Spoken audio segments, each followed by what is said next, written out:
Hello guys, so naday ko DIY ani nga ron no sa ato ang unit nga XR125 kay tungod lagi kay ga-vibrate ang tail light sa atong motor samot na nga magdagan.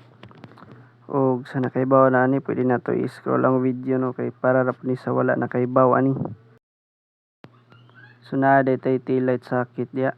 So ato nang kuhaon ng aluminum diya sa tunga kay more may igo sa ato ang pin. Or bisag unsa na lang kung maigo diya sa inyo So ato na siyang katingon, dapat tupong siya. So ato nang nakating no, tupong na siya. Ang tunga diya na is na bangagan na nako kay para sudlan sa ato ang screw bolt. Og nakita na nato diya sa ato ang video no, wa gyud siya ni react. Kasi kung saan pa na ako diya. Kay lagi-lig-o na gyud na siya guys.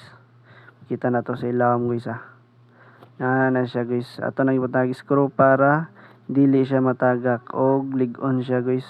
So mara to guys, salamat.